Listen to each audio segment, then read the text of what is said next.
So, hello बच्चों, how are you? I am sure you are fine. So, today we are discuss about chemical reaction and equation part 3. देखो बच्चों, मैंने part 2 और part 1 की video डाल दी है YouTube पे, आप जाकर देख सकते हो और समझ सकते हो पार्ट 1 और पार्ट 2 में मैंने क्या क्या डाला हुआ है। बेसिकली पार्ट 1 और पार्ट 2 में मेरा लक्ष्य वैसे ये था, मेरा एम ये था कि मैं पार्ट 2 में ही ख़त्म कर दूं, पर ये मुझे पार्ट 3 में भी खींचना पड़ेगा ये चैप्टर, क्योंकि ये थोड़ा हमें बड़ा पड़ चुका है।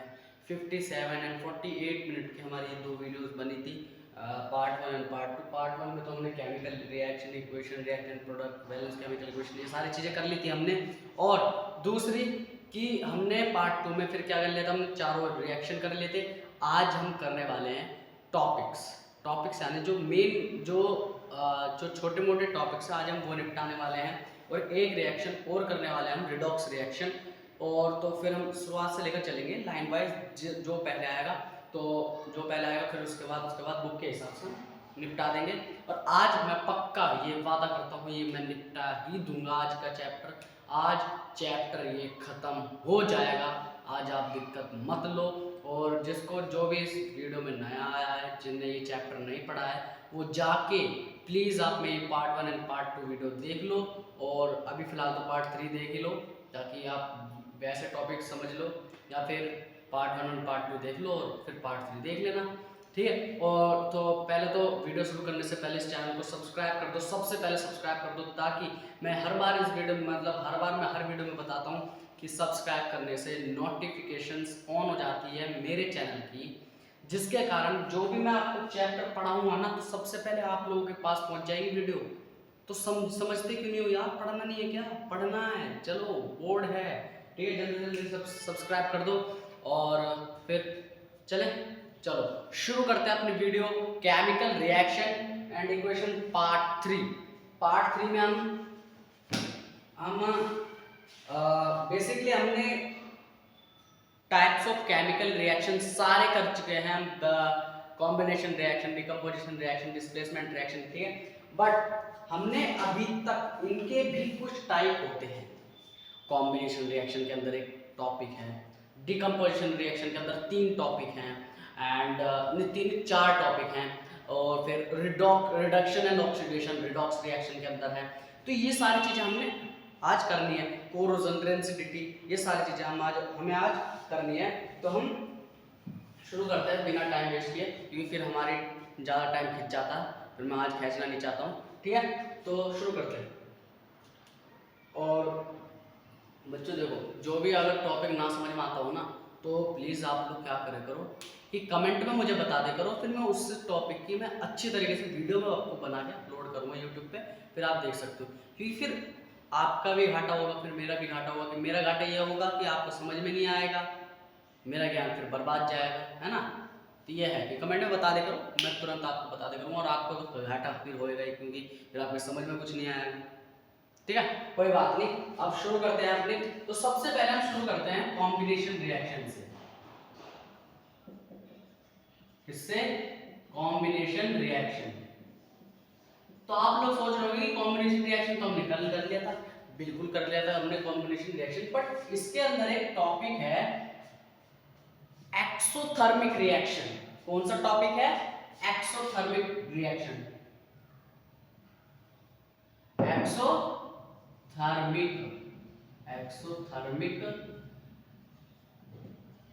रिएक्शन, ये हमें आज करना है। पहला टॉपिक जो हमारा है आज का, कॉम्बिनेशन रिएक्शन के अंदर एक्सोथर्मिक रिएक्शन। ये क्या होता है एक्सोथर्मिक रिएक्शन? जो एक्सोथर्मिक रिएक्शन जो होता है वो क्या होता है, मैं आपको बता दूं, ठीक है। एक्सोथर्मिक बुक से मैं पढ़ के बताऊंगा, फिर आपको मैं समझाऊंगा, ठीक है। Reaction in which heat, reaction in which heat, मैं पहले रेड मार्कर ले लूं अपना, रेड मार्कर से समझाता हूं।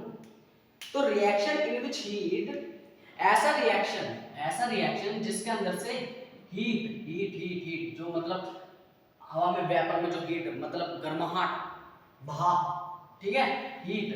तो ऐसा रिएक्शन जिसके अंदर हीट इज रिलीज्ड होती हो along with formation of product, ऐसा कोई रिएक्शन जिसके अंदर हीट रिलीज हो रही हो और हीट रिलीज के साथ साथ एक नया प्रोडक्ट भी फॉर्म हो रहा हो। मींस जब प्रोडक्ट फॉर्मेशन होता है ना, रिएक्शन के अंदर जब प्रोडक्ट फॉर्मेशन होता है ना, तो किसी किसी केमिकल रिएक्शन के अंदर ना जब प्रोडक्ट फॉर्मेशन होता है तो उसके साथ साथ हीट भी रिलीज होती है।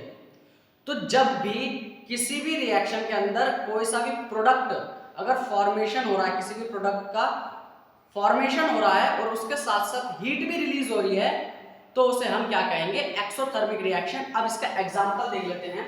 एग्जांपल के थ्रू समझते हैं। किसी को मेरे जो मैंने बोला आपको नहीं समझ, किसी किसी को नहीं समझ में आया होगा और किसी किसी को समझ में आया होगा। अब मैं एग्जांपल के थ्रू समझाता हूँ, आपको मैं बताता हूँ। Burning of natural gas,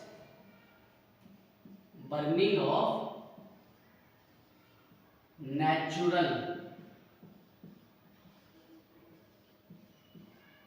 burning of natural gas, ठीक है, ये एक एग्जांपल है। तो इस एग्जांपल में एक एग्जांपल दे रखा है CH4, एक इक्वेशन दे रखी है, सॉरी एग्जांपल बोलो, CH4 प्लस O2 बराबर में CO2 प्लस हीट ना ना ना ना CO2 plus 2H2O plus heat. देखो ये एक रिएक्शन हो रही है, ये एक रिएक्शन हो रही है। इस रिएक्शन के अंदर जो रिएक्टेंट है ये आपस में रिएक्ट कर रहे हैं, रिएक्ट करके कुछ नए प्रोडक्ट बना रहे हैं। जो रिएक्टेंट है उन रिएक्टेंट के बीच में क्या हो रही है? उन रिएक्टेंट के बीचों में रिएक्शन हो रहा है, जिसके कारण कोई दो प्रोडक्ट फॉर्मेट हो रहे हैं, मतलब बन रहे हैं, फॉर्मेशन हो रहा है किन्हीं दो प्रोडक्ट का। और बट आपने इधर भी देखा होगा क्या लिखा है? हीट, साथ में हीट भी रिलीज हो रही है, साथ में हीट भी रिलीज हो रही है। तो कोई ऐसा रिएक्शन जिसमें प्रोडक्ट फॉर्मेशन हो रहा हो, यानी प्रोडक्ट फॉर्म्ड हो रहा हो या बन रहा हो और उसके साथ साथ हीट भी रिलीज हो रही हो, उसे हम क्या कहेंगे? Exothermic reaction. क्या कहेंगे? Exothermic reaction. एक्सो नहीं, एक्सो ए की मात्रा होती है ना, एक्सोथर्मिक रिएक्शन ये है ना, और ए हो जाता तो एक्सो हो जाता, ठीक है, एक्सोथर्मिक रिएक्शन। तो ठीक है, तो CH4 प्लस O2, ठीक है, CH4 प्लस O2 ये दो रिएक्टेंट है, इन दोनों के बीच में रिएक्शन हुई, रिएक्शन होके कोई एक दो प्रोडक्ट फॉर्मेट होने के बाद साथ में हीट भी रिलीज हुई। हीट क्या हुई? रिलीज हुई, बनी नहीं है, रिलीज हो रही है, यानी निकल रही है, हीट निकल रही है, रिलीज हो रही है, ठीक है, हीट रिलीज हुई। तो ऐसी रिएक्शन को हम क्या कहेंगे? Exothermic reaction. ये समझाने का भी तरीका हो गया और ये आपका एग्जांपल भी हो गया। आप नोट करना चाहो तो नोट कर सकते हो। मैं फालतू की चीजें हटा देता हूँ, जैसे एरो हो गए, ठीक है, ये एक मिनट बस, और ये रिलीज हो रही है, तो आप देख सकते हो, ठीक है। बर्निंग ऑफ नेचुरल गैस, जो नेचुरल गैस होती है वो जल रही है, तो जब वो जल रही होती है ना, तो ये रिएक्शन होती है, उस बर्निंग ऑफ नेचुरल गैस की ये रिएक्शन होती है। तो इस रिएक्शन को आप नोट कर लीजिए, एक्सोथर्मिक रिएक्शन, आपको समझ में आ जाएगा इस एग्जांपल के थ्रू। एक और एग्जांपल दे रखा है इसमें, एक और एग्जांपल कौन सा है? सेकंड एग्जांपल, ये फर्स्ट हो गया, ये सेकंड है। सेकंड है respiration is also an exothermic reaction. Respiration is also an exothermic reaction, ये आपको बुक में दे रखी है, इसे भी लिख लीजिए आप। Respiration is also an exothermic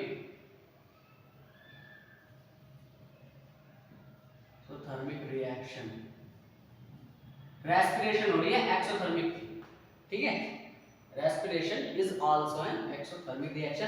तो इसका रिएक्शन क्या बनेगा, इसकी रिएक्शन क्या बनेगी, ये नोट दे रखा है, ये एक तरह से मान लो एक पेपर में आया हुआ क्वेश्चन है, इसमें पूछा गया है कि रेस्पिरेशन बतानी है किसकी, एक्सोथर्मिक रिएक्शन की। इधर लिखा है ना reaction is also an, respiration is, sorry reaction नहीं, respiration is also an exothermic reaction. Respiration जो है वो एक तरह की एक्सोथर्मिक रिएक्शन है। रेस्पिरेशन रेस्पिरेशन रेस्पिरेशन बायोलॉजी में आपको पढ़ाया जाएगा। रेस्पिरेशन होता है एक टॉपिक होता है बायोलॉजी के अंदर, तो उस बायोलॉजी के अंदर भी केमिकल रिएक्शन का बहुत बड़ा काम है। इसी वजह से आप कभी देखना साइंस साइड में दो चीजें मिलती है, एक तो होती है पीसीएम और एक होती है पीसीबी। सी दोनों में है, पी दोनों में है, क्योंकि इनका काम है केमिस्ट्री जो है, जो मेन देखो केमिस्ट्री बायोलॉजी के साथ है, क्योंकि भाई काम है बायोलॉजी का केमिस्ट्री में। केमिस्ट्री जो है मैथ के साथ है, मैथ में भी केमिस्ट्री यूज होती है, क्योंकि इसमें इक्वेशन बनती है केमिस्ट्री के अंदर, मैथ में भी इक्वेशन बनती है, और बायोलॉजी में भी केमिस्ट्री का यूज होता है, थोड़ा बहुत सही पर होता जरूर है, ठीक है। तो रेस्पिरेशन जो है वो एक तरह का एक्सोथर्मिक रिएक्शन है, जिसकी अब आपको रिएक्शन बतानी है कि वो रिएक्शन क्या होगी। ये पूछा है क्वेश्चन में, क्वेश्चन में एक तरह का एग्जांपल है, मैं आपसे पूछ रहा हूँ एक क्वेश्चन है, इसे आप नोट भी कर लेना, एक एक एग्जांपल मैं बता रहा हूँ, प्लीज नोट करते रहना, और डेफिनेशन मैं आपको बोल देता हूँ। खैर मैंने बोल ही दी है, बट मैं पहले तो एक बार एग्जांपल समझा देता हूँ, फिर मैं आपको डेफिनेशन बोल दूंगा। रेस्पिरेशन इज एन, मतलब एक्सोथर्मिक, जो रेस्पिरेशन जो है वो एक तरह का एक्सोथर्मिक रिएक्शन है। तो इसकी जो रिएक्शन बनेगी ना वो ये बनेगी C6H12O6, सॉरी C6H12O6। ये क्या होता है, ये क्या होता है, C6H12O6 क्या होता है? पहले मैं रिएक्शन लिख देता हूँ, फिर मैं पूछता हूँ आपसे, सॉरी एक मिनट, पहले मैं टाइम कम, फिर टाइम हम पे कम पड़ता है ना, 6O2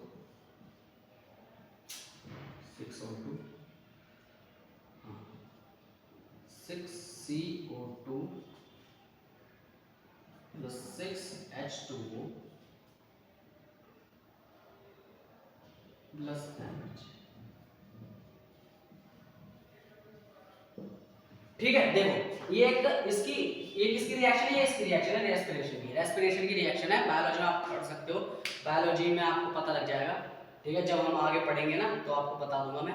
वैसे मैं बायोलॉजी नहीं पढ़ाता हूँ, मैं पीसीएम पढ़ाता हूँ, फिजिक्स केमिस्ट्री मैथ, बट मैं आपको बायोलॉजी पढ़ा दूंगा, मुझे आती है बायोलॉजी, ठीक है। कुछ कुछ चैप्टर्स हैं जो मैं पढ़ा सकता हूँ आपको, जैसे लाइफ प्रोसेस में आपको पढ़ा सकता हूँ, कंट्रोल एंड कोऑर्डिनेशन में आपको पढ़ा सकता हूँ, बट हेरिडिटी और मैं रिप्रोडक्शन चैप्टर नहीं पढ़ा सकता हूँ, क्योंकि मुझे भी इंटरेस्ट है नहीं वैसे बायोलॉजी में, और मुझे आते भी नहीं चैप्टर। मैं लाइफ प्रोसेस और आपको कंट्रोल एंड कोऑर्डिनेशन पक्का पढ़ा दूंगा चैप्टर, बट मैं साइंस के अंदर हेरिडिटी और उसकी reproduction, how do organism reproduce है ना, तो उस रिप्रोडक्शन चैप्टर में उन दोनों चैप्टर की, हेरिडिटी और रिप्रोडक्शन चैप्टर की आपके पास वीडियो नहीं आ पाएगी, आई एम सॉरी, क्योंकि मैं बायोलॉजी नहीं पढ़ाता हूँ। और दूसरी बात, बट बायोलॉजी में जो लाइफ प्रोसेस है और कंट्रोल एंड कोऑर्डिनेशन है वो मैं आपको पक्का पढ़ा दूंगा, ठीक है, ठीक है, ओके। क्योंकि कंट्रोल एंड जो लाइफ प्रोसेस है ना, उसमें रेस्पिरेशन जो है, जो फोटोसिंथेसिस है, ये सारे ना केमिस्ट्री से कनेक्टेड है, ठीक है। तो मैं इन सारे चैप्टर को मैं पढ़ा सकता हूँ आपको, ठीक है, ओके, कोई बात नहीं। तो ये बनेगी आपकी रिएक्शन, इसकी रेस्पिरेशन की। तो इस रिएक्शन में, ये जो रिएक्शन है ये एक तरीके की एक्सोथर्मिक रिएक्शन है, जो रेस्पिरेशन है जो वो एक तरह की एक्सोथर्मिक रिएक्शन है। तो इसमें पहली बात, हाँ ये रिएक्शन बन रही है, क्या बन रही है, C6H12O6 प्लस 6CO2 फिर बराबर में 6CO2 जो निकल रहा है, जो फॉर्मेट हो रहा है, वो सॉरी जो फॉर्मेट हो रहा है, क्या फॉर्मेट हो रहा है, फॉर्मेशन ऑफ प्रोडक्ट, डेफिनेशन, ठीक है। 6CO2 प्लस H2O, ये दो प्रोडक्ट फॉर्म हुए, साथ में एनर्जी एक तरह की हीट ही मानी जाती है, ठीक है। ये एनर्जी भी एक तरह की हीट ही मानी जाएगी, जो क्योंकि अलग से हीट रिलीज हो रही है, जिसका मतलब एनर्जी भी एक तरह से हीट में ही आती है, ठीक है। एनर्जी जो है ये हीट हो रही है एनर्जी, ठीक है। दिक्कत मत लो, ये एक्सोथर्मिक रिएक्शन ही है, आप चिंता मत करो कि मतलब आप सोच रहे हो कि ये इधर हीट आ रहा है या एनर्जी आ रहा है। एनर्जी भी एक तरह की हीट ही होती है, ठीक है। हीट में भी तो एनर्जी लगती है बाबूजी, है ना। तो इसी वजह से कह रहा हूँ मैं, एनर्जी जो है वो एक तरह की हीट ही मानी जाती है। और एनर्जी जब भी निकल रही हो किसी भी रिएक्शन के अंदर, तो बेझिझक आपको एक्सोथर्मिक रिएक्शन आपको पता लग जाएगा। आप कंफ्यूज मत होना, क्योंकि ये एक तरह की हीट ही मानी जाती है, ठीक है। तो C6H12O6, पहली बात, हाँ, ये C6H12O6 होता क्या है? C6H12O6 क्या होता है? ये होता है ग्लूकोज। रेस्पिरेशन में बहुत इंपॉर्टेंट है ग्लूकोज, ग्लूकोज। और 6O2 ऑक्सीजन, ठीक है। 6 हाँ, ये ऑक्सीजन कितने हैं जरा बताओ, मुझे पक्का पता आप लोगों ने 6 2 12 ही करा होगा, है ना। क्योंकि जब भी यहाँ जब भी ऑक्सीजन के नीचे नंबर दे रहा, किसी भी एटम ले लो, ऑक्सीजन जरूरी नहीं है, एटम H ले लो, चाहे जैसे 6H2, ठीक है। जैसे इधर दे रखा है 6H2, इसी को ले लो, जरूरी नहीं है कि यही एटम है, 6H2 भी हो सकता है। जब भी किसी भी एटम के नीचे जब भी ये 2 आ रहा हो और साथ में उसके बराबर में, मतलब उसके आगे भी कोई नंबर दे रखा हो ना, कोई आगे नंबर भी दे रखा हो, तो उस नंबर की मल्टीप्लाई हो जाती है, यानी कि 6 2 12, क्या बन गया 12। तो ऑक्सीजन कितने हैं? 12 है। 6 2 12, कितने वो हाइड्रोजन हो गए? कितने हाइड्रोजन हो गए? 12, ठीक है। तो ये होता है। तो 2 मिनट है,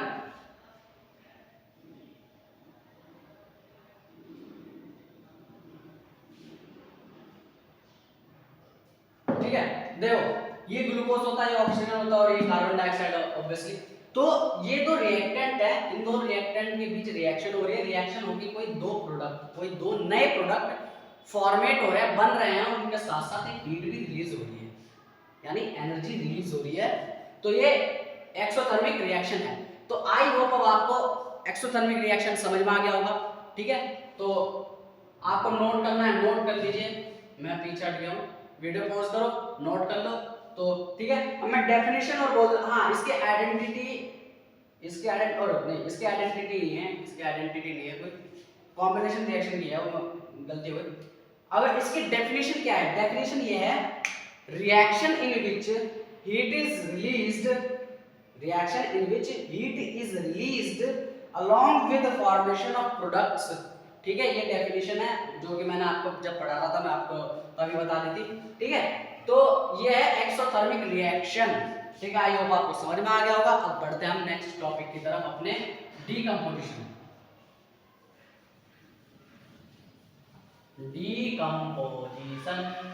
ठीक है। चलो 2 मिनट दे दे बस, 2 मिनट का 2 सेकंड दे दे बस आप मुझे, ये हो गए 2 सेकंड, ठीक है।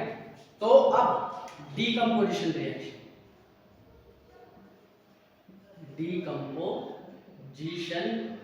कॉम्बिनेशन रिएक्शन और डीकंपोजिशन रिएक्शन आपको मैंने समझा दिए थे, ठीक है। अब इनके टाइप समझना है, ठीक है। Decomposition reaction,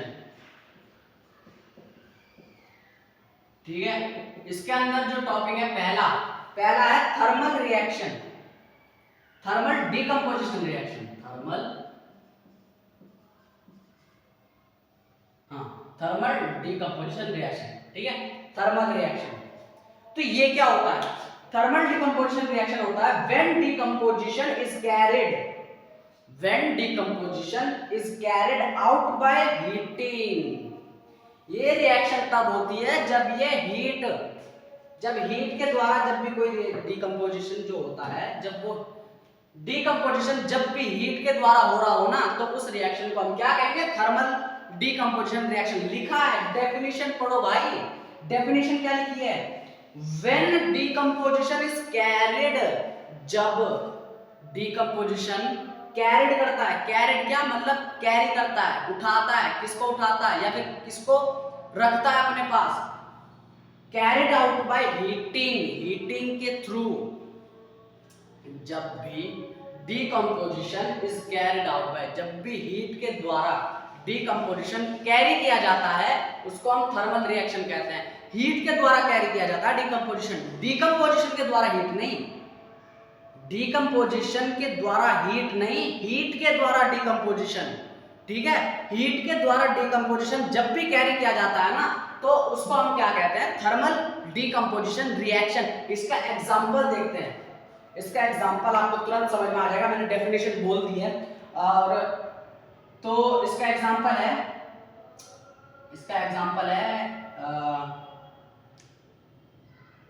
CaCO3। Example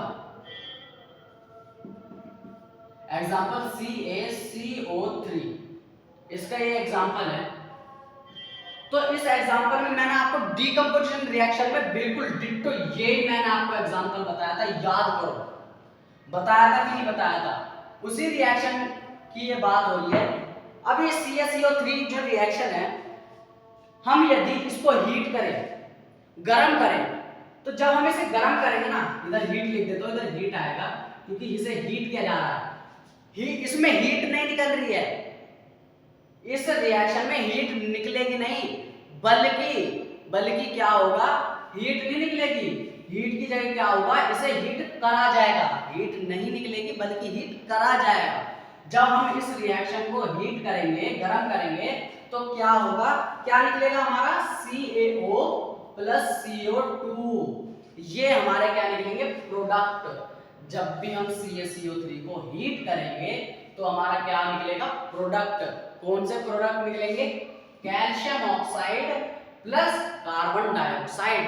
calcium oxide को हम कैल्शियम ऑक्साइड को हम क्या कहते हैं, हम कहते हैं quick lime, CaO, quick lime, साथ में O लाइमस्टोन, लाइमस्टोन नहीं कहते, क्विक लाइम ही कहते हैं, मेरे से गलती हो रही है, गलतफहमी हो रही है मुझे, इसे क्विक लाइम ही कहते हैं, सॉरी, इसे क्विक लाइम ही कहते हैं। गलती हो गई यार, गलती हो जाती है, इंसान से होती गलती यार, थोड़ी गलती हो गई, गलतफहमी हो गई थी। ठीक है, समझो, इसे क्विक लाइम कहते हैं। कार्बन डाइऑक्साइड, जब भी कैल्शियम कार्बोनेट को हीट किया जाता है तो calcium oxide plus carbon dioxide निकलता है। तो यानी कि थर्मल डिकम्पोजिशन के अंदर जब भी हम किसी भी रिएक्शन को जब भी किसी भी हम रिएक्टेंट को हीट करते हैं तो प्रोडक्ट निकलते हैं। तो यानी कि थर्मल डिकम्पोजिशन रिएक्शन हीट के द्वारा होता है। किसके द्वारा होता है, हीट के द्वारा। तो आप इससे याद रख लोगे, थर्मल डिकम्पोजिशन, हीट। ठीक है, अब नेक्स्ट चलते हैं। अब नेक्स्ट है इलेक्ट्रोलिटिक डिकम्पोजिशन रिएक्शन। अब तो आपको समझ में आ गया होगा, जब थर्मल डिकम्पोजिशन हीट के द्वारा होता है तो इलेक्ट्रोलिटिक डिकम्पोजिशन रिएक्शन इलेक्ट्रिसिटी के द्वारा होता होगा। तो देखते हैं एक बार, क्या सही में इलेक्ट्रिसिटी, ओ बिल्कुल, अरे भाई साहब सही बोल दिया आपने, तो इलेक्ट्रिसिटी के कारण ही होता है। इलेक्ट्रोलिटिक डिकम्पोजिशन इलेक्ट्रिक करंट यानी इलेक्ट्रिसिटी के द्वारा ही डिकम्पोज होता है। ठीक है, तो अब हम उसी को, इसे नोट करना हो नोट कर लो इस एग्जांपल को, साथ में एक और एग्जांपल लिख देता हूं मैं, एक और एग्जांपल 2FeSO4, इसको हीट करेंगे, तो क्या निकलेगा, इसको हीट करेंगे तो Fe2O3 plus SO2 plus SO3। ठीक है, जब हम 2FeSO4 को हीट करेंगे तो Fe2O3 plus SO2 plus SO3 निकलेगा। क्या निकलेगा, Fe2O3 plus SO2 plus SO3 निकलेगा। ठीक है, कब निकलेगा, जब हम इसे हीट करेंगे। तो इस एग्जांपल, दोनों एग्जांपल को जल्दी से नोट कर लो, और डेफिनेशन मैंने आपको बोल दिया, मैं फिर से दोहरा देता हूं। When decomposition, thermal decomposition reaction की डेफिनेशन बता रहा हूं। When decomposition is carried out by heating. ठीक है, ये इसकी डेफिनेशन है बस। ठीक है, आई होप लिख लिया होगा, पोज करके लिख लेना, नहीं भी लिखा तो पीछे 10 सेकंड पीछे करके वीडियो को नोट कर लो। ठीक है, तो अब बढ़ते हैं हम किसकी तरफ, सेकंड टॉपिक, थर्ड टॉपिक, क्योंकि हम 2 कर चुके हैं ना। थर्ड टॉपिक डिकम्पोजिशन का ही है, कौन सा, इलेक्ट्रोलिटिक इलेक्ट्रोलिटिक डीकंपोजिशन रिएक्शन। ठीक है, अब ये इलेक्ट्रोलिटिक डीकंपोजिशन रिएक्शन क्या होता है? अब मैंने डेफिनेशन क्या बताई थी थर्मल डीकंपोजिशन में? When decomposition is carried out by heating, इसकी वही डेफिनेशन है, when decomposition is carried out by passing electricity. जब भी किसी भी रिएक्शन के अंदर इलेक्ट्रिसिटी पास हो रही हो तो उसको हम क्या कहेंगे? इलेक्ट्रोलिटिक डीकंपोजिशन, यानी कि इलेक्ट्रिसिटी के थ्रू जब भी कोई रिएक्शन होती है उसको हम क्या कहते हैं? Electrolytic decomposition reaction. एग्जांपल के थ्रू समझते हैं, अगर नहीं समझ में आया तो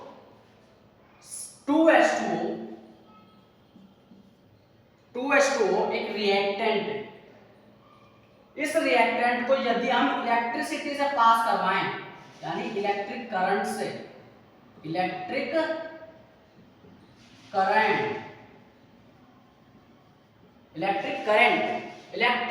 के थ्रू अगर हम पास करवाएंगे तो क्या निकलेगा?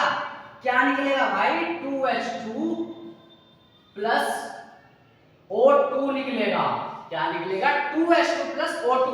यानी कि जब भी वाटर के अंदर हम इलेक्ट्रिसिटी पास करते हैं, तो जब भी हम इलेक्ट्रिसिटी वाटर के अंदर हम पास करेंगे तो 2H2 प्लस O2 बाहर निकलेगा मतलब हमारे दो प्रोडक्ट बन जाएंगे।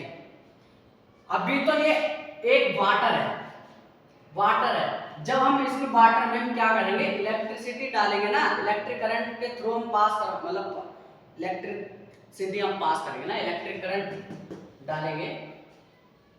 करंट हम पास करेंगे ना जब भी वाटर के अंदर, तो दो प्रोडक्ट निकलेंगे हमारे। कौन सा प्रोडक्ट? एक प्रोडक्ट 2H2, दूसरा प्रोडक्ट O2, हाइड्रोजन और ऑक्सीजन निकलेगा। ठीक है, समझ में आ गया? बिल्कुल आ गया होगा। अब मींस थर्मल डीकंपोजिशन होता था हीटिंग के थ्रू, हीट करा जाता था। इलेक्ट्रोलिटिक डीकंपोजिशन रिएक्शन जो होती है वो होती है इलेक्ट्रिसिटी के थ्रू, यानी कि जब भी हम किसी भी रिएक्टेंट के अंदर इलेक्ट्रिक करंट पास करेंगे ना तो कोई नए प्रोडक्ट फॉर्म्ड होंगे। क्या होंगे? नए प्रोडक्ट, पर किसके थ्रू? इलेक्ट्रिक करंट के थ्रू। और जब भी इलेक्ट्रिक करंट का यूज हो रहा हो किसी भी रिएक्शन के अंदर तो वो कौन सा रिएक्शन कहलाएगी? इलेक्ट्रोलिटिक रिएक्शन कहलाई जाएगी। ठीक है, आई होप आपको ये भी समझ में आ गया होगा। अब इसकी एक और एग्जांपल देख लेते हैं। इसका एक ही एग्जांपल दे रखा है, एक ही एग्जांपल बहुत है ऐसे। मीन्स आपको एग्जांपल की जरूरत भी नहीं है, मैं आपको बताता हूं कि जब भी मेन बात यह है कि जब भी किसी भी रिएक्शन के अंदर इलेक्ट्रिक करंट पास करवाया जाए ना है तो और कोई दो या दो से ज्यादा प्रोडक्ट फॉर्म्ड हो रहे हो तो उसको हम क्या कहेंगे? Electrolytic decomposition reaction. इस एग्जांपल को नोट कर लो और डेफिनेशन में आपको बता चुका हूं, फिर से बता देता हूं। When decomposition is carried out by passing electricity is known as electrolytic decomposition reaction। ठीक है, चलो आगे बढ़ते हैं। अब नेक्स्ट टॉपिक की तरफ बढ़ते हैं। तो नेक्स्ट टॉपिक हमारा कौन सा है? नेक्स्ट टॉपिक हमारा है फोर्थ टॉपिक। कौन सा फोर्थ टॉपिक? फोर्थ टॉपिक के अंदर हमारा है next photolytic decomposition reaction. Photolytic decomposition reaction. अब ये किसके थ्रू होती है? ये किसी के थ्रू नहीं होती, ये किसी के प्रेजेंस में होती है। किसके प्रेजेंस में होती है? ये सनलाइट के प्रेजेंस में होती है। ठीक है, जब भी कोई रिएक्शन सनलाइट के प्रेजेंस में हो रही हो तो उसको हम क्या कहेंगे? उसको हम कहेंगे फोटोलिटिक डीकंपोजिशन रिएक्शन। इसकी डेफिनेशन ये कहती है when decomposition is carried out by नहीं इन, जब भी decomposition reaction presence of sunlight के प्रेजेंस में हो रही हो ना तो उसको हम क्या कहेंगे? Photolytic decomposition reaction.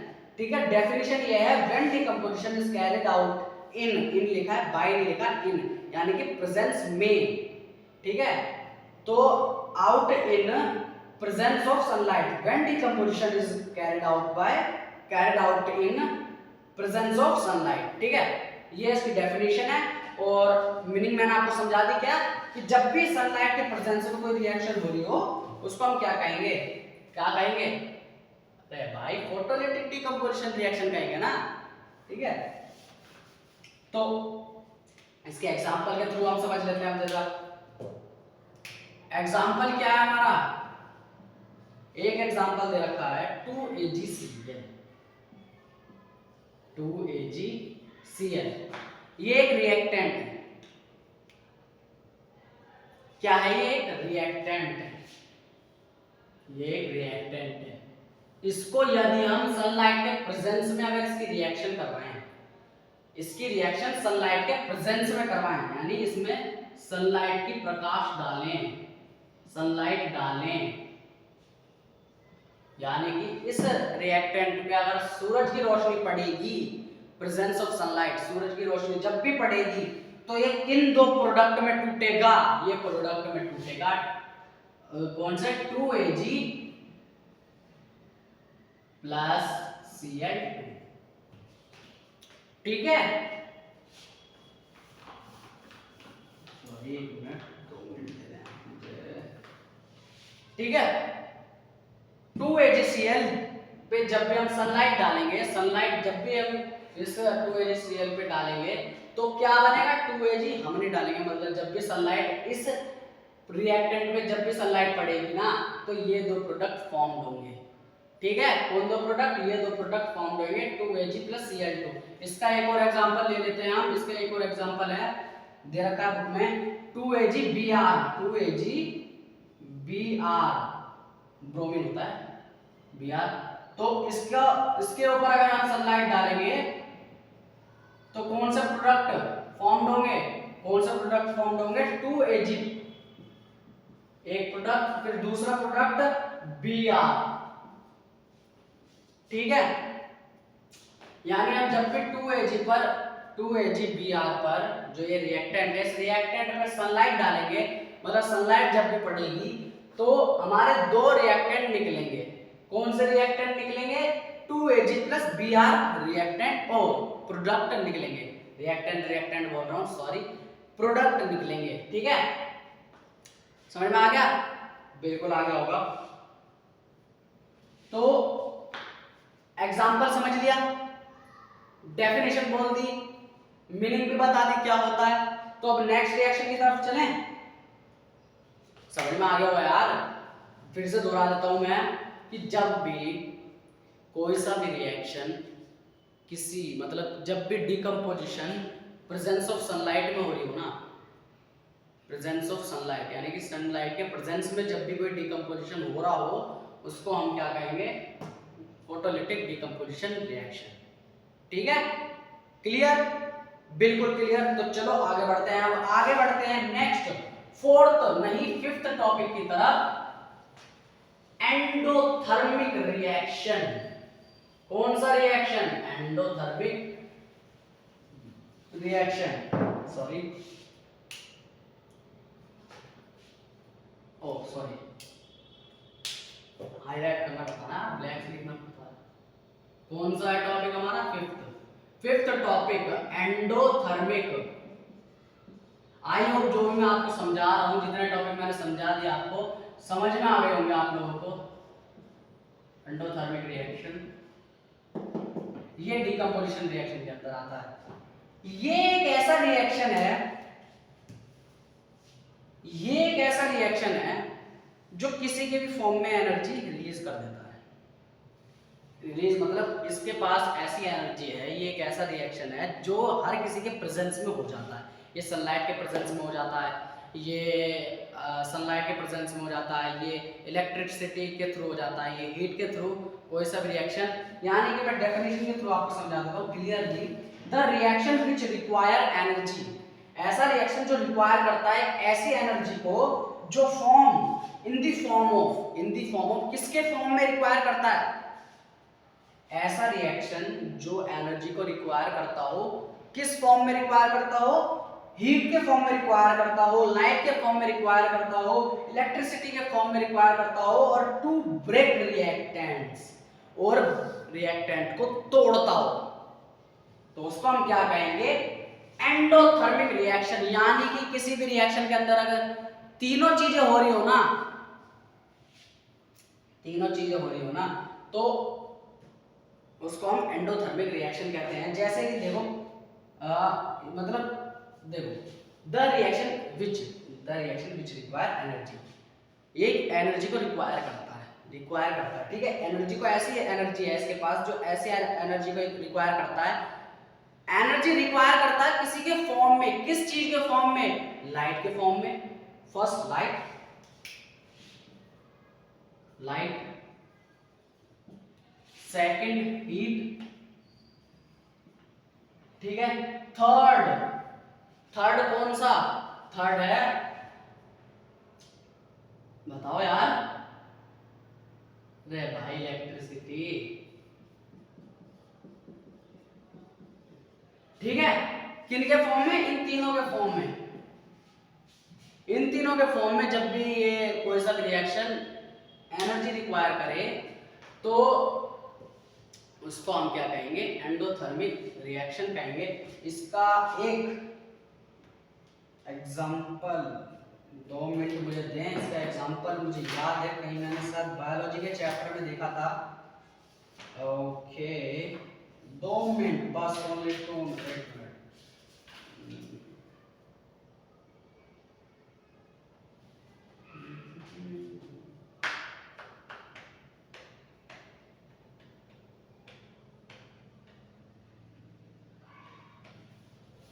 अच्छा, फोटोसिंथेसिस, फोटोसिंथेसिस के बारे में कौन कौन जाता है। एंडोथर्मिक रिएक्शन समझ में आ गया ना, ठीक है। मतलब ऐसी एनर्जी, जिस भी रिएक्शन के अंदर ऐसी एनर्जी रिक्वायर हो रही हो, मतलब किसी भी रिएक्शन के अंदर इलेक्ट्रिसिटी और हीट और लाइट की फॉर्म में कोई सी भी एनर्जी अगर रिक्वायर हो रही हो, और वो एनर्जी रिएक्टेंट को तोड़ रही हो, किन भागों में, 2 या 2 से ज्यादा भागों में, उसको हम एंडोथर्मिक रिएक्शन कहते हैं, ठीक है। अब ठीक है, ये लिख लो, ये 1 2 3 इसकी ये एनर्जी रिक्वायर होती है, energy require in form of energy require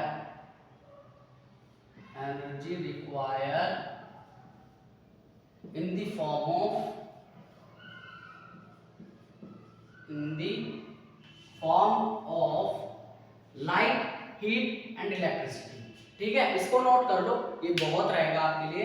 और break down reactant, it is called endothermic reaction. अब ये आपको समझ में आ गया होगा। मेन चीज जो पेपर में आ सकती है, केमिस्ट्री पढ़ी रहे हैं और केमिकल रिएक्शन एंड इक्वेशन पढ़ रहे हैं, तो एक एंडोथर्मिक हो गया है ना हमारा, तो अब हम इसे मिटा देते हैं, डीकंपोजिशन हो चुका है।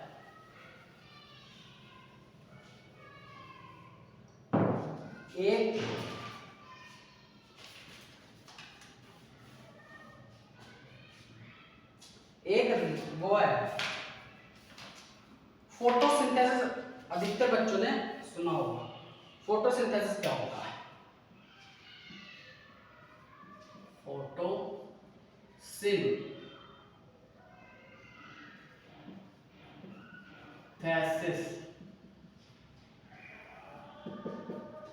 फोटोसिंथेसिस क्या होता है। ऑब्वियसली किसी भी पेड़ के खाने बनाने, किसी भी पेड़ पौधे की खाने बनाने की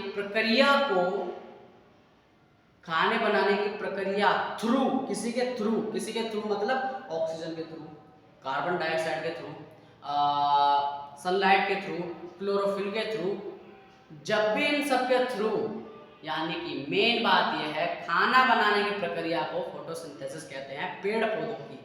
पर किसके प्रेजेंस में, सनलाइट के प्रेजेंस में, क्लोरोफिल की प्रेजेंस में, और ऑक्सीजन की, कार्बन डाइऑक्साइड के इन सब के थ्रू ये खाना बनाते हैं, उसको हम फोटोसिंथेसिस कहते हैं। उन्हीं के वजह से फोटोसिंथेसिस होता है।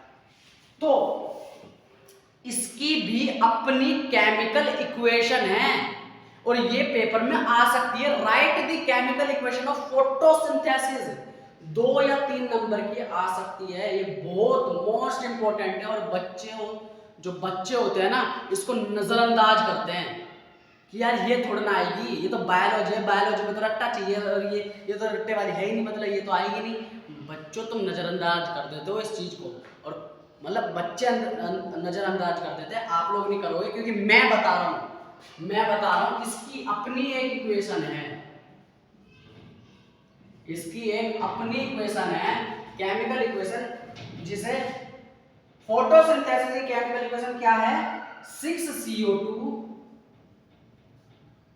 प्लस 12H2O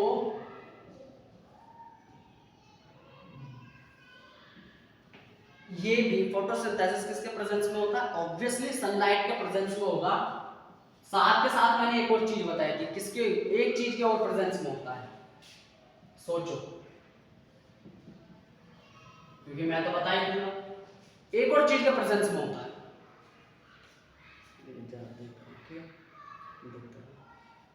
ठीक है, जल्दी बताओ,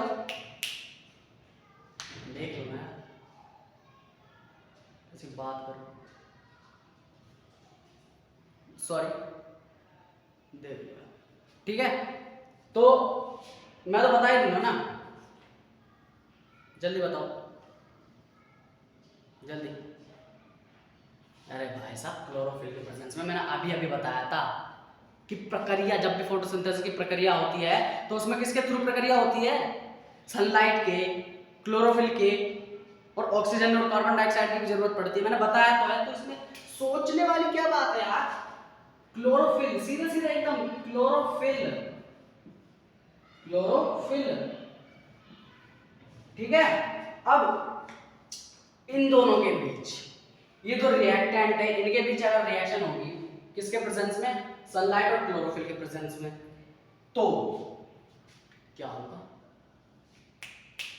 क्या होगा, अरे भाई साहब, प्रोडक्ट फॉर्म होंगे, क्या होगा, क्या प्रोडक्ट फॉर्म होंगे, कौन से प्रोडक्ट, ये मैं नीचे लिख रहा हूं, ठीक है, ये देखो, इसके मैं नीचे लिख रहा हूं, कौन से प्रोडक्ट फॉर्म होंगे, क्योंकि लंबा चल जाएगा, कौन से प्रोडक्ट फॉर्म होंगे, एक पहला प्रोडक्ट ग्लूकोज, ग्लूकोज का फॉर्मूला क्या होता है, केमिकल फॉर्मूला C6H12O6 प्लस और एक और 6O2, ये फॉर्म होगा प्रोडक्ट, दूसरा प्रोडक्ट, तीसरा प्रोडक्ट 6H2O फॉर्म होगा, ठीक है। मतलब कि भाई साहब देख रहे हो, बायोलॉजी भी केमिस्ट्री से कनेक्ट है, इसी वजह से मैं कह रहा था लाइफ प्रोसेस चैप्टर में पढ़ा सकता हूं, क्योंकि ये लाइफ प्रोसेस चैप्टर का ही है मेरे ख्याल से, हाँ लाइफ प्रोसेस चैप्टर का ही है, क्योंकि केमिस्ट्री है, ध्यान नहीं देते। रेस्पिरेशन का भी अपना वो है केमिकल, जो अभी मैंने बताया था रेस्पिरेशन, ऐसे अब ये फोटोसिंथेसिस है। अभी जल्दी से इसको नोट करो,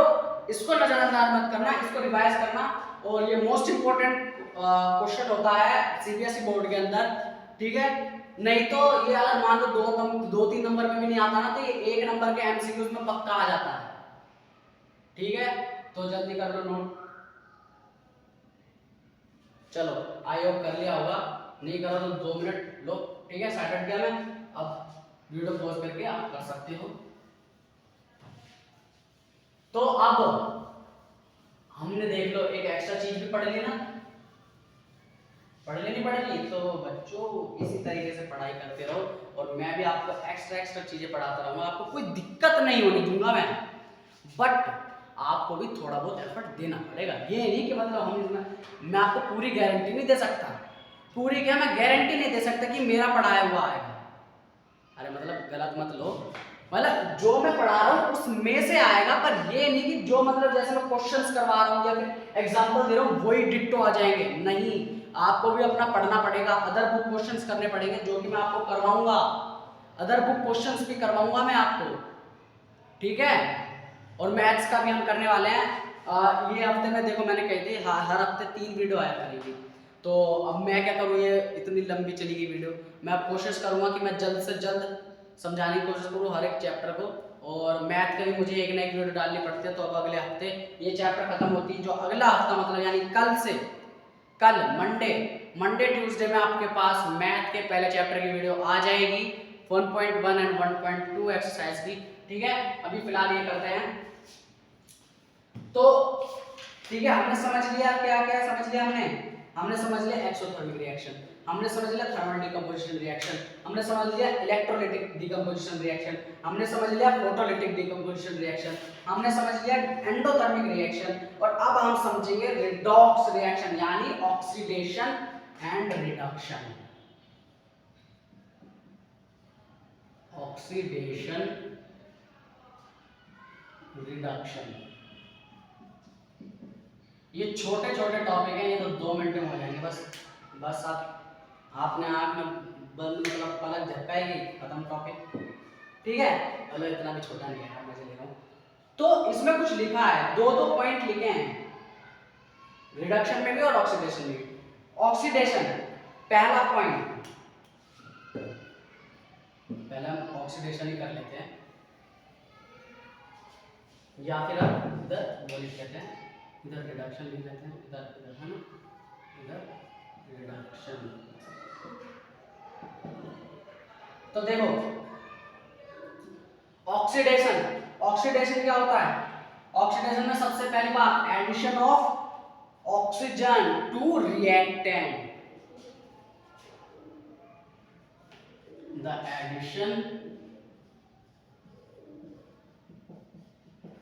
addition of oxygen to reactant. Reactant में किसकी एडिशन होती है? ऑक्सीजन की। रिएक्टेंट से ऑक्सीजन में। ठीक है, पहला पॉइंट ऑक्सीडेशन कब होता है? जब भी रिएक्टेंट से रिएक्टेंट टू रिएक्टेंट है ना, एडिशन ऑफ ऑक्सीजन जब भी हो रही हो, किसी भी रिएक्शन के अंदर एडिशन ऑफ ऑक्सीजन हो रहा हो, तो उसे ऑक्सीडेशन कहते हैं। इसका ये पहला पॉइंट। दूसरा पॉइंट भी बिल्कुल इसी की तरह है। दूसरा पॉइंट क्या है? Removal of hydrogen. लिखा है removal of hydrogen, the removal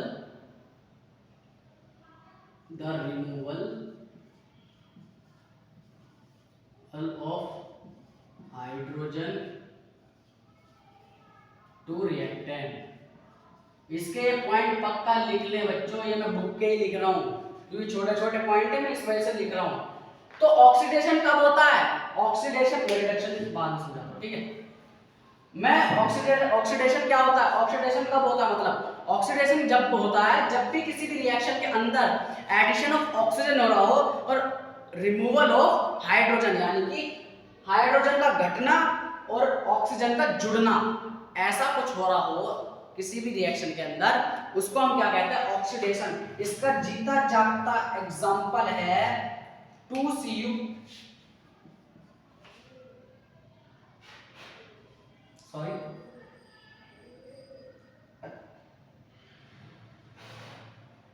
2Cu plus O2। ठीक है, तो क्या बनेगा? 2CuO। तो देखो ध्यान से, हाइड्रोजन का तो पहली बात कहीं तक भी इसमें जिक्र नहीं किया, तो सीधा सीधी बात है ये ऑक्सीडेशन रिएक्शन है, यही से पता लग गया पहली बात। ठीक है, अगर फिर भी नहीं पता लगता तो देखो ध्यान से, ये सिंगल रिएक्टेंट है, सिंगल रिएक्टेंट, ये दूसरा रिएक्टेंट, ये एक रिएक्टेंट, ये एक रिएक्टेंट। देखो ध्यान से, रिएक्टेंट के अंदर ऑक्सीजन निकला हुआ है अलग, और जब अब देखो प्रोडक्ट में देखो, प्रोडक्ट में ये ऑक्सीजन इसके साथ जुड़ गया। किसी भी एक सिंगल रिएक्टेंट के अंदर, यानी सिंगल रिएक्टेंट के अंदर ऑक्सीजन जुड़ जाए, ऑक्सीजन इसमें जुड़ रहा है। देखो ये पहले अलग अलग थे और अब ये ऑक्सीजन जुड़ गए। और दूसरी बात, पहली बात ऑक्सीजन जुड़ रहा है, एक पहली चीज हो गई हमारी।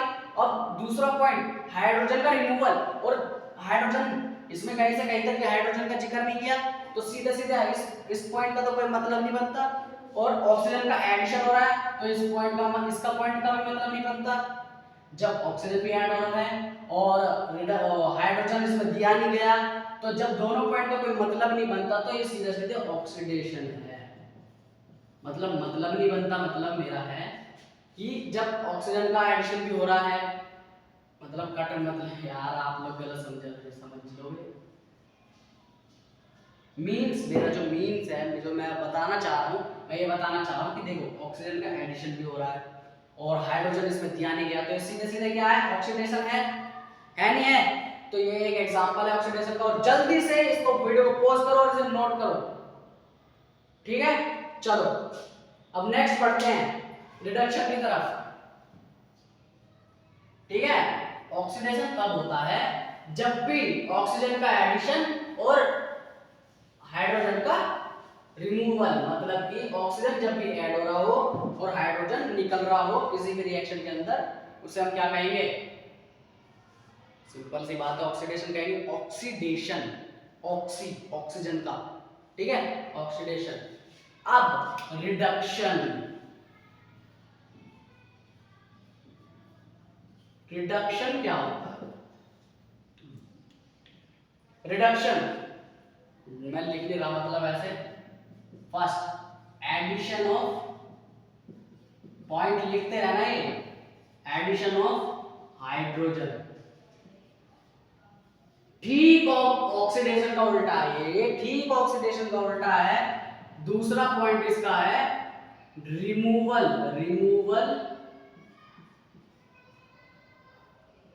रिमूवल ऑफ क्या, ऑक्सीजन। ये ठीक ऑक्सीडेशन का उल्टा है। ऑक्सीडेशन में क्या था कि ऑक्सीजन ऐड हो रहा था और हाइड्रोजन रिमूव हो रहा था। इसमें क्या है कि हाइड्रोजन ऐड हो रहा है और ऑक्सीजन रिमूव। इसका एग्जांपल देख लेते हैं हम। इसका एग्जांपल रिडक्शन है ना, इसका एक एग्जांपल है, मैं बताता हूं आपको इसका एक एग्जांपल।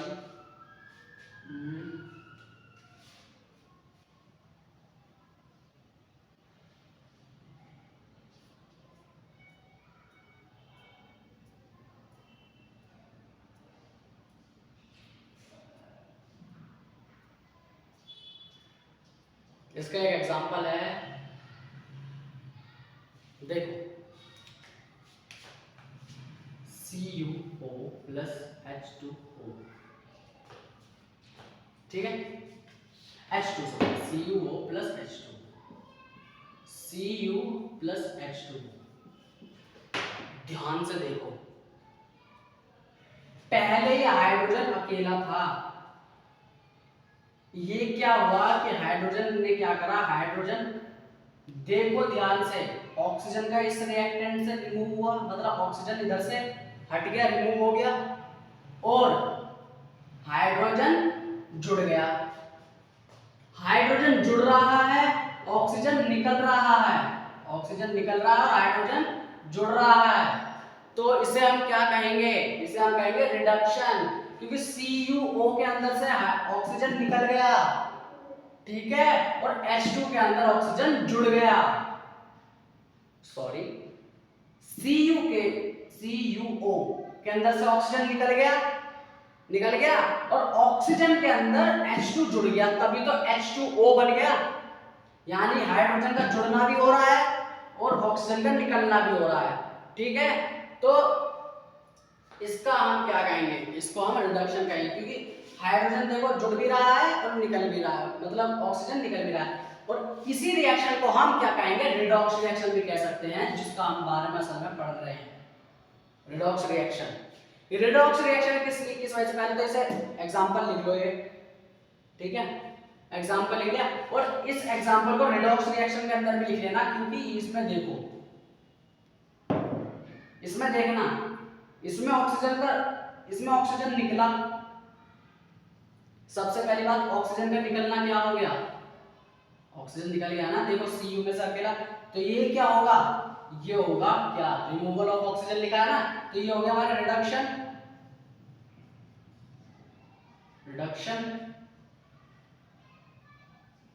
ठीक है।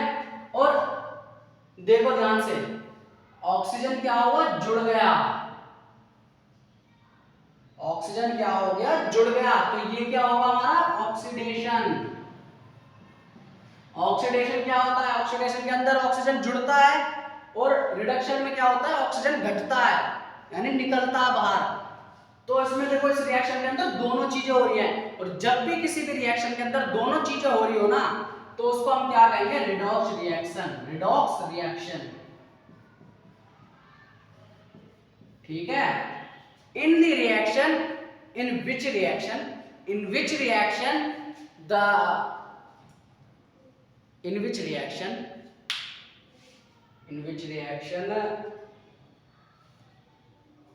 done in which reaction is done reduction and oxidation। मतलब कि अब मैं एक तरह से अपनी डेफिनेशन बना रहा हूँ कि ऐसे मतलब ऐसे रिएक्शन जिसके अंदर ऑक्सीडेशन भी हो रहा हो, रिडक्शन भी हो रहा हो, उसे रिडॉक्स रिएक्शन कहते हैं। और इसमें एक छोटा सा नोट लिखा है कि in this reaction CuO is reduced. CuO क्या हुआ? रिड्यूस हो गया क्योंकि ऑक्सीजन निकल गया।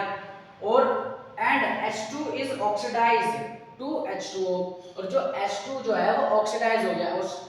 ऑक्सीडाइज कैसे? मतलब ऑक्सीजन जुड़ रहा है ना इसमें H2O में, H2 में ऑक्सीजन जुड़ रहा है, तो H2 is oxidised to H2O।